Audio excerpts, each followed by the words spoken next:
فاذكروني أذكركم واشكروا لي ولا تكفرون يا أيها الذين آمنوا استعينوا بالصبر والصلاة إن الله مع الصابرين. Nah, sekarang bagaimana caranya agar kita bisa memperoleh ampunan Allah? Ada banyak cara. Dimulai dari yang paling dahsyat terlebih dahulu. Yaitu apa? Sebuah hadis, dan ini hadis qudsi diterima dari Anas bin Malik radhiyallahu an. Dia berkata, sami'tu Rasulullah sallallahu alaihi wa alihi wasallam yaqul, qala Allah tabaraka wa ta'ala. Kata Anas, aku mendengar Rasul sallallahu alaihi wasallam bersabda. Kata Rasul alaihi salatu wasallam, Allah berfirman. Apa kata Allah? Ya bna Adam, innaka ma da'utani wa rajautani ghafartu laka ala ma kana fika wala ubali. Ini satu. Pertama kata Allah, hai Bani Adam, selama kamu berdoa kepadaku dan berharap kepadaku, aku akan ampuni kamu apapun dosa yang kamu lakukan dan aku tidak peduli. Ini yang pertama. Kedua, kata Allah, ya bna Adam, lau balagat dunubuka ana as-sama, thumma astaghfartani ghafartu laka wala ubali. Hei anak Adam, seandainya dosa-dosamu menutupi langit. Langit kan besar luas, tertutupi oleh dosa kita. Menunjukkan dosa kita tuh seandainya banyak. Saking banyaknya langit yang besar dan luas tertutupi. Tapi kemudian kamu minta ampun kepadaku, istighfar, aku akan ampuni dosa-dosa kamu dan aku tidak peduli. Ini yang kedua. Ketiga, masih kata Allah lanjutan dari hadis qudsi ini. Ya bna Adam, innaka law ataitani biqurabil ardi khataya thumma laqitani la tusyriku bi syai'a la taituka biqurabiha maghfiratan. Hai anak Adam, seandainya engkau mendatangi aku dengan membawa kesalahan sepenuh bumi, bukan bumi bahasa Tasik, imah, rumah. Bumi itu maksudnya dunia ini. Seandainya kamu mendatangi aku dengan membawa dosa sepenuh dunia ini,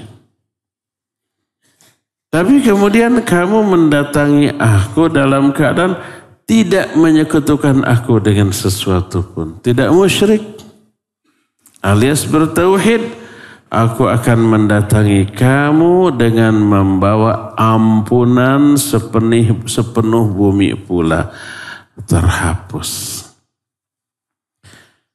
Nah, hadis ini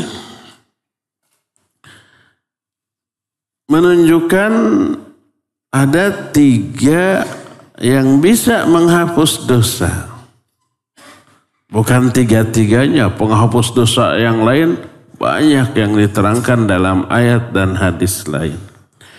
Tapi dalam hadis ini ada 3 penghapus dosa. Pertama, hai Bani Adam, selama kamu berdoa kepadaku, berharap kepadaku, aku akan ampuni kamu apapun dosa yang kamu lakukan dan aku tidak peduli. Hadis ini menunjukkan salah satu penghapus dosa adalah berdoa dan berharap kepada Allah Azza wa Jalla. Oleh karena itu perbanyaklah doa. Mau kabulkan mau tidak itu doa, dengan berdoa aja itu sudah diampuni dosa kita. Selain dapat pahala. Kenapa dapat pahala? Karena melaksanakan perintah Allah. Allah berfirman, "Ud'uni astajib lakum." Berdoalah kalian kepadaku, aku akan kabulkan doa kalian. Ini perintah Allah. Ketika perintah ini dilaksanakan, berarti itu ibadah. Itu ketaatan, dapat pahala, menggugurkan dosa. Terus hubungan kita dengan Allah lebih dekat. Kemuliaan kita terangkat lebih tinggi daripada sebelumnya. Apalagi kalau doa itu dikabulkan oleh Allah Subhanahu wa ta'ala. Jadi keuntungan dari berdoa itu luar biasa banyaknya. Tapi salah satu di antaranya adalah diampuninya dosa-dosa kita. Makanya berbanyak doa. Jangan fikirkan dulu apakah ini mau dikabulkan oleh Allah ataukah tidak. Jangan difikirkan. Yang jelas dengan berdoa itu kita sudah untung besar. Dapat pahala yang besar. Dapat ampunan yang banyak. Terus hubungan kita dengan Allah tambah dekat. Kemudian kemuliaan kita juga diangkat oleh Allah Subhanahu wa ta'ala. Dapat rahmat dari Allah, dapat ridha dari Allah dan seabrek keuntungan lainnya. Makanya Umar bin Khattab radhiyallahu anhu pernah menyatakan, aku tidak mengkhawatirkan doaku dikabul atau tidak oleh Allah. Yang aku khawatirkan adalah dihilangkannya keinginan untuk berdoa kepada Allah. Kalau umpamanya sudah tidak ingin berdoa kepada Allah, itu yang bahaya tuh. Makanya kelanjutan dari ayat tadi setelah ud'uni astajib lakum, innal ladzina yastakbiruna an ibadati sayadkhuluna jahannama dakhirin. Orang-orang yang takabur, tidak mau berdoa, tidak mau beribadah kepadaku dalam bentuk berdoa, maka orang itu masuk ke dalam neraka jahanam secara terhina. Salah satu di antara nama sekaligus sifat Allah adalah Ar-Rahman dan Ar-Rahim. Dua berarti bukan salah satu, salah dua. Dua di antara nama dan sifat Allah Ar-Rahman Ar-Rahim. Dan salah satu makna Ar-Rahman dan Ar-Rahim adalah idza su'ila ahabba wa idza lam yus'al yaghdab. Ar-Rahman itu adalah apabila diminta dia suka. Dia senang. Lebih sering meminta, lebih senang Allah. Beda dengan manusia. Sebaik-baik manusia diminta sekali ngasih, dua kali ngasih. Terus-terusan malah kesel tentunya. Itu mah orang. Minta pagawean teh. Gawe kan gitunya. Itu orang. Allah makin sering diminta, makin senang. Wa idza lam yus'al yaghdab.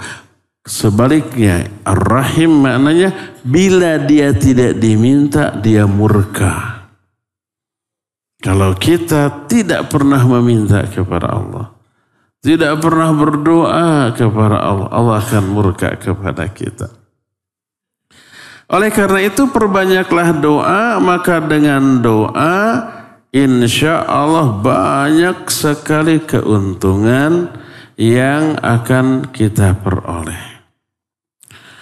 Berkata Rasul sallallahu alaihi wasallam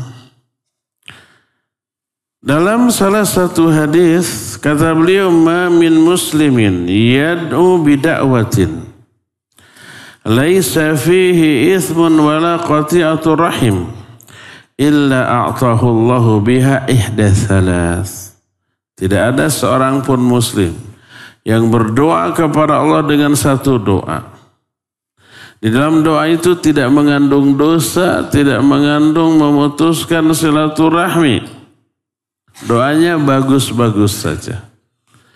Tidaklah seorang muslim berdoa dengan doa seperti itu kecuali Allah akan memberikan salah satu di antara 3 hal. Pertama, an tu'ajjala lahu da'watuhu.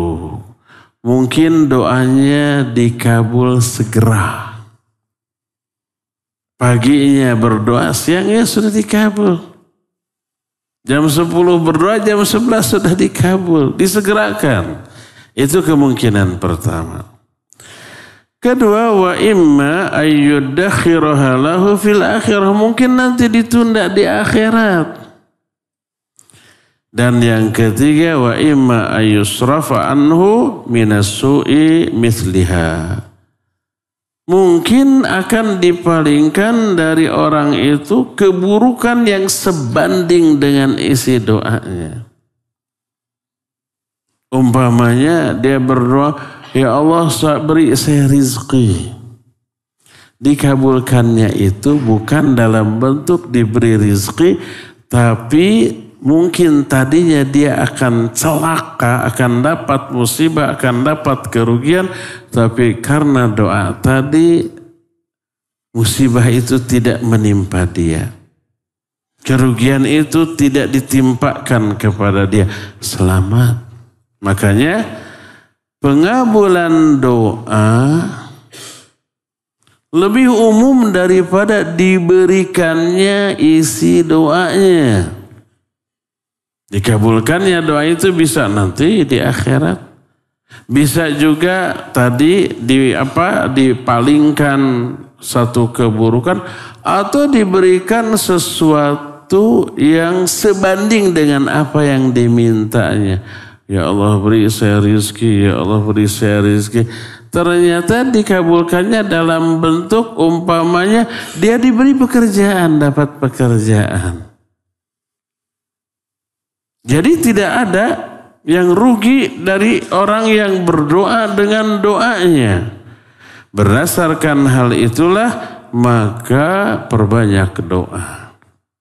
Salah satu di antara faedah dari doa menghapus dosa-dosa kita. Sebagaimana firman Allah, ya ibna Adam ma da'autani wa rajautani ghafartu laka ala ma fi ala maka nafika wala ubali.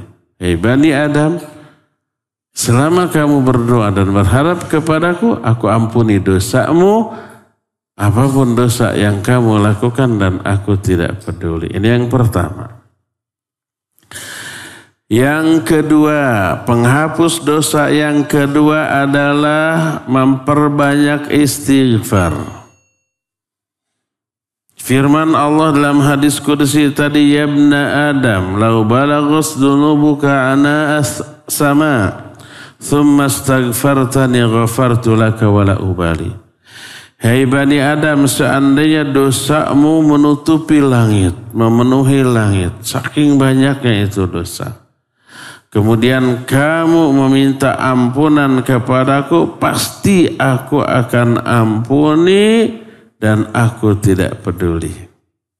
Jadi penghapus dosa yang kedua adalah istighfar, memohon ampunan. Melakukan banyak istighfar itu banyak sekali keutamaannya tuh. Pertama, ini ciri orang yang bertakwa. Ayat yang tadi, wasari'u ila magfirati min rabbikum wa jannatin arduha samawati wal ardu uiddatil muttaqin. Salah satunya ciri orang bertakwa adalah walladzina idza fa'alu fahishatan aw zalamu anfusahum dzakarullaha fastaghfaru lidzunubihim wa may yaghfiru dzunuba illa Allah wa lam yusirru ala ma fa'alu wahum ya'lamun. Orang bertakwa bukan orang yang tidak pernah dosa, bukan orang yang tidak pernah salah, enggak ada. Kecuali Nabi yang maksum. Semua orang pasti berdosa. Termasuk orang bertakwa, iya. Makanya orang bertakwa adalah orang yang apabila mereka melakukan perbuatan keji. Walladzina idza fa'alu fahishatan. Ini dosa besar. Au zalamu anfusahum, atau zalim kepada diri sendiri, ini juga dosa besar. Zakarullaha. Mereka cepat ingat kepada Allah dan minta ampun. Beristighfar atas dosa-dosanya. Ini karakteristik orang-orang yang bertakwa. Ini yang pertama, keutamaan istighfar pertama adalah merupakan ciri orang bertakwa. Kedua, ternyata istighfar itu mengundang keuntungan duniawi. Apa saja keuntungan dunia? Memperlancar rizki, mengundang turunnya rizki. Sebagaimana firman Allah dalam surah Nuh. Allah berfirman, فَقُلْتُ اسْتَغْفِرُوا رَبَّكُمْ إِنَّهُ كَانَ غَفَّارًا. Terus, يُرْسِلِ السَّمَاءَ عَلَيْكُمْ مِدْرَارًا وَيُمْدِدْكُمْ بِأَمْوَالٍ وَبَنِينَ وَيَجْعَلْ لَكُمْ جَنَّاتٍ وَيَجْعَلْ لَكُمْ أَنْهَارًا. Surah Al-Baqarah apa Al-Ikhlas tadi teh? Surah Nuh. Kata Allah, berkata Nabi Nuh, lalu aku bicara kepada kaumku, istighfarlah kalian kepada Allah.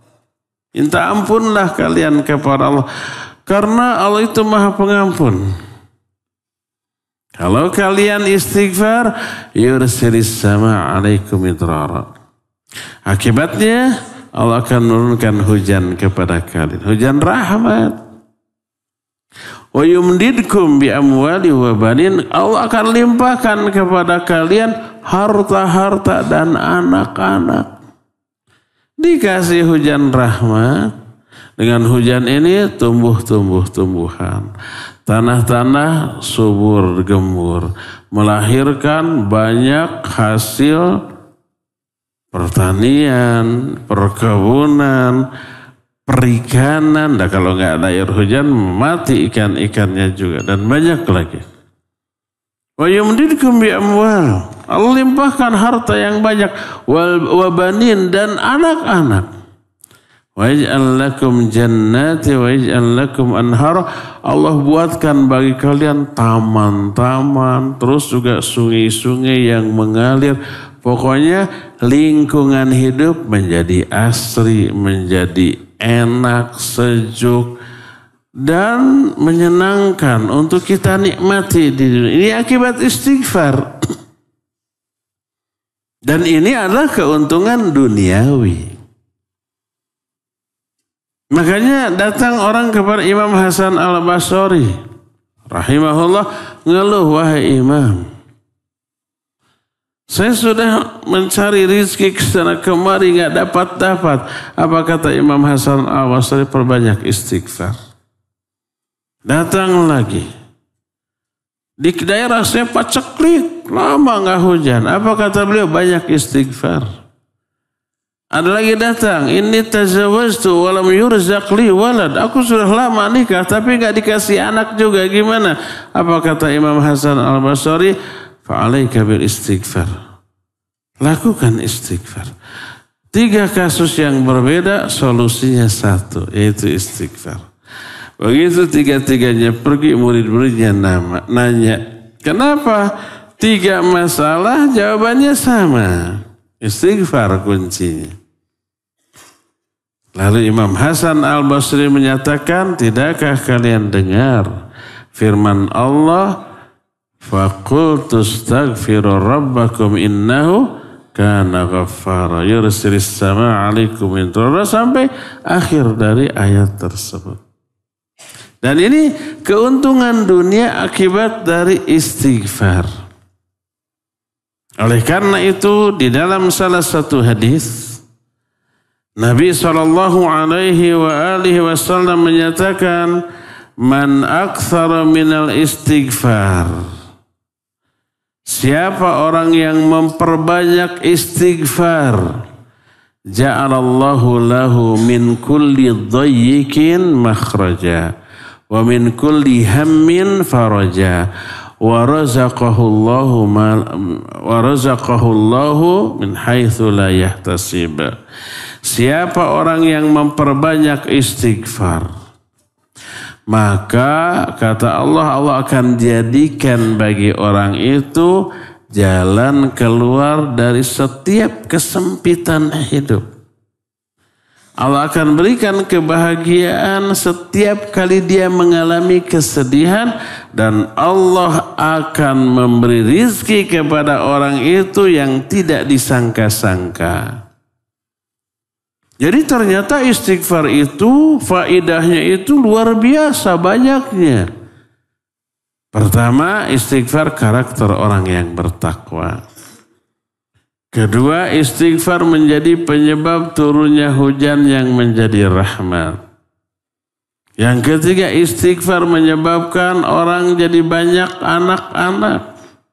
Salah satu di antara ilajul aqim yang dibahas oleh para ulama adalah memperbanyak istighfar.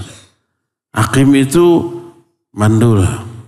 Apa pengobatan bagi orang yang mandul yang gak punya anak? Perbanyak istighfar, perbanyak sedekah.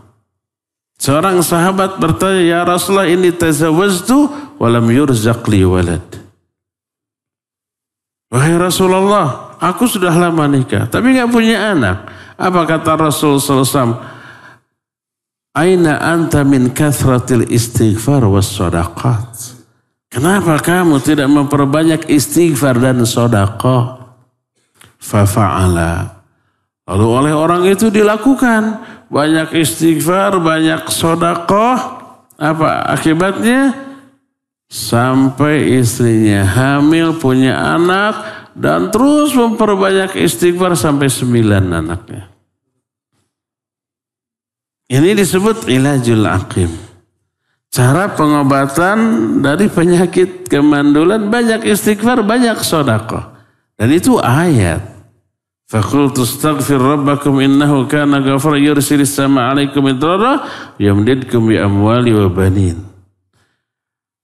Terus faidah istighfar tadi, lingkungan hidup menjadi asri. Kebun-kebun, banyak taman-taman, banyak air-air sungai mengalir. Itu efek dari istighfar atas jaminan Allah yang Allah terangkan dalam Al-Quran surah Nuh tadi. Selain tentu saja istighfar itu karena perintah Allah. Dan perintah Allah itu kalau dilaksanakan itu pasti memperoleh pahala, maka istighfar pun mengundang turunnya pahala yang sangat banyak. Dan tentu saja selain dapat pahala juga dapat ampunan. Di antara perintah Allah untuk beristighfar di dalam Al-Quran amat sangat banyak. Seperti umpamanya dalam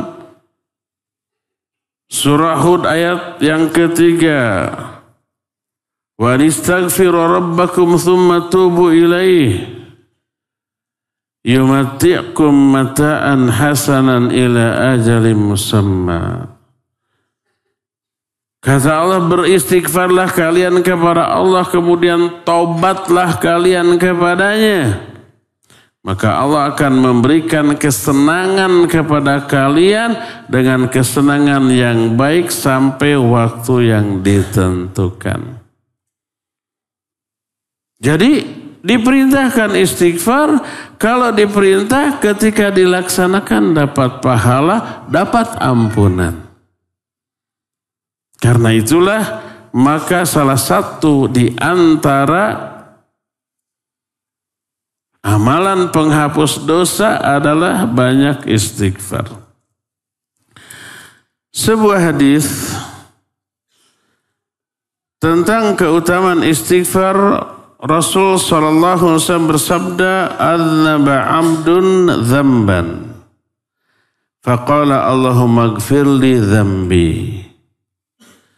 Faqala Allah tabaraka wa ta'ala adznaba 'abdi dzamban fa'alima anna lahu rabban yaghfiru dzam wa ya'khudhu bidzam thumma 'ada fa'adzaba faqala ay rabbi ighfir li dhanbi faqala tabaraka wa ta'ala adznaba 'abdi dzamban fa'alima anna lahu rabban yaghfiru dzamba wa ya'khudhu bidzam thumma 'ada fa'adzaba faqala ay rabbi ighfir li dhanbi faqala tabaraka wa ta'ala adznaba 'abdi dzamban fa'alima anna lahu rabban yaghfiru dzamba wa ya'khudhu bidzam i'mal ma syi'ta faqad ghafartu lak. Ada seorang hamba berdosa. Lalu setelah itu dia bertobat dengan mengatakan, ya Allah ampuni dosa-dosaku. Apa kata Allah? Allah berfirman, hambaku telah melakukan satu dosa. Tapi dia mengetahui bahwa dia memiliki Rabb yang maha pengampun dosa dan mungkin bisa menghukum karena dosa. Tapi dia lebih memilih minta ampunan. Lalu ternyata dia berdosa lagi yang kedua kali. Setelah berdosa, ya Allah ampuni dosa-dosaku. Kata Allah, hambaku telah berdosa, tapi dia tahu bahwa dia punya Rabb yang maha pengampun dosa. Terus dia mengulang yang ketiga kali, sama minta ampun. Apa kata Allah? I'mal ma syi'ta faqad ghafartu lak. Lakukan apapun maumu, aku telah mengampuni dosa-dosamu. Ini maha pengampunnya Allah subhanahu wa ta'ala. Apa boleh gitu orang dosa, tobat, dosa, tobat, dosa, tobat sampai puluhan kali? Apakah itu tidak mempermainkan Allah gitu? Ketika ditanya masalah ini, bagaimana kalau seseorang berdosa lalu bertobat? Setelah tobat, melakukan dosa lagi, tobat lagi. Terus berdosa lagi, apakah diterima enggak tobatnya?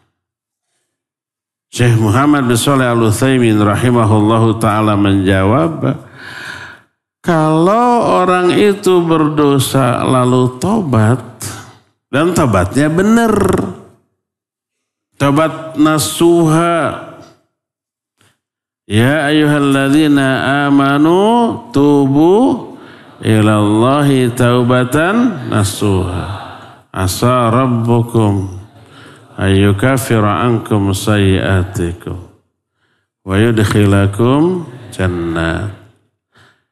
Tobatnya tobat nasuha. Tobat nasuha itu tobat yang memenuhi 7 syarat. Pertama, dia berhenti dari dosa itu. Kedua, menyesal. Ketiga, bertekad tidak mengulang kembali. Bertekad ya. Bukan tidak mengulang kembali, tapi bertekad tidak mengulang kembali. Keempat, kalau dosanya berkaitan dengan hak orang lain, kembalikan hak itu. Kelima, cepat lakukan taubatnya sebelum sakaratul maut. Keenam, cepat lakukan taubatnya sebelum matahari terbit dari barat.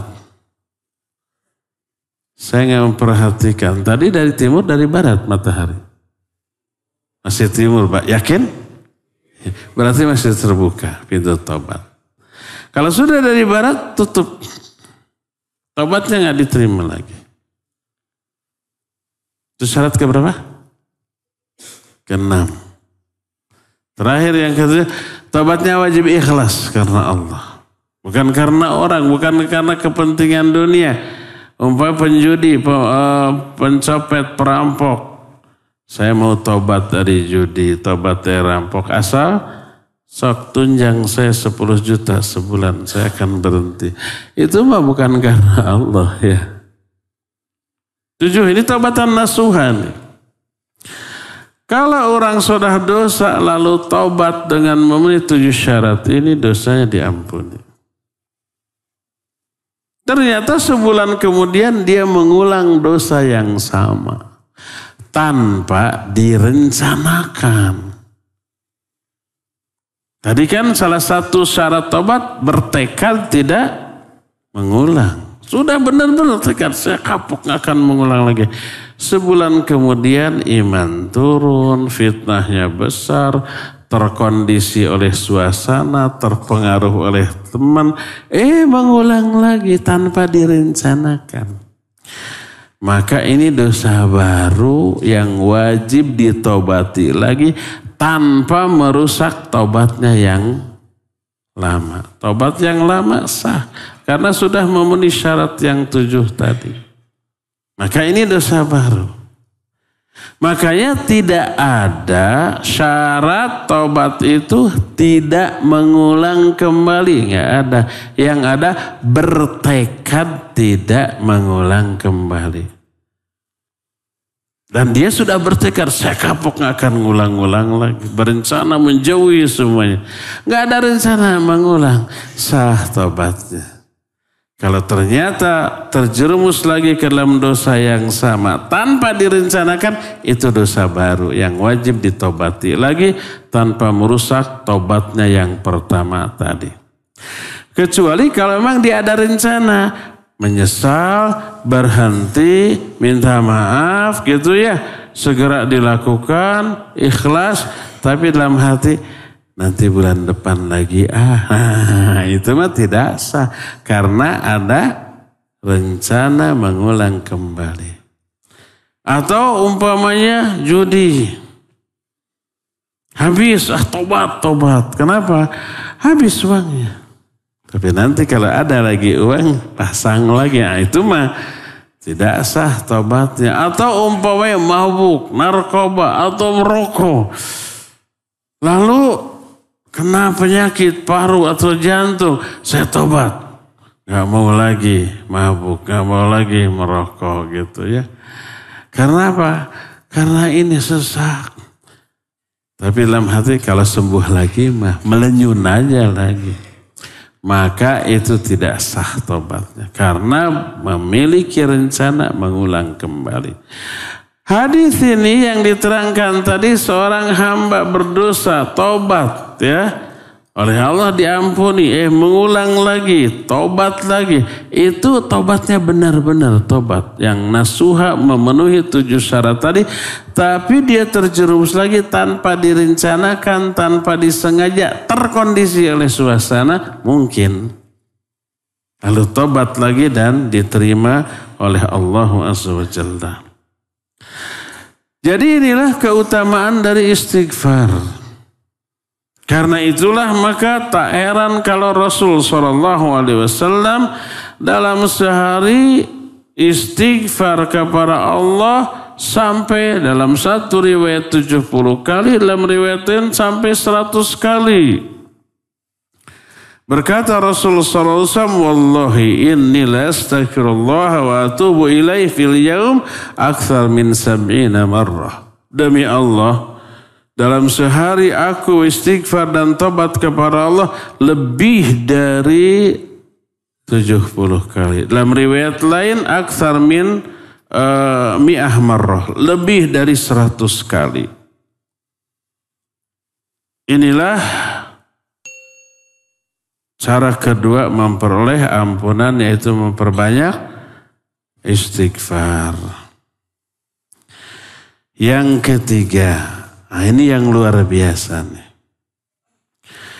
Yang ketiga yang bisa menjadi penyebab diampuninya dosa-dosa kita adalah tauhid. Mengesahkan Allah dalam hal ibadah. Tidak menyekutukan Allah dengan sesuatu pun. Tidak berbuat syirik baik kecil apalagi besar. Tauhid ini menyebabkan diampuninya dosa-dosa seorang hamba.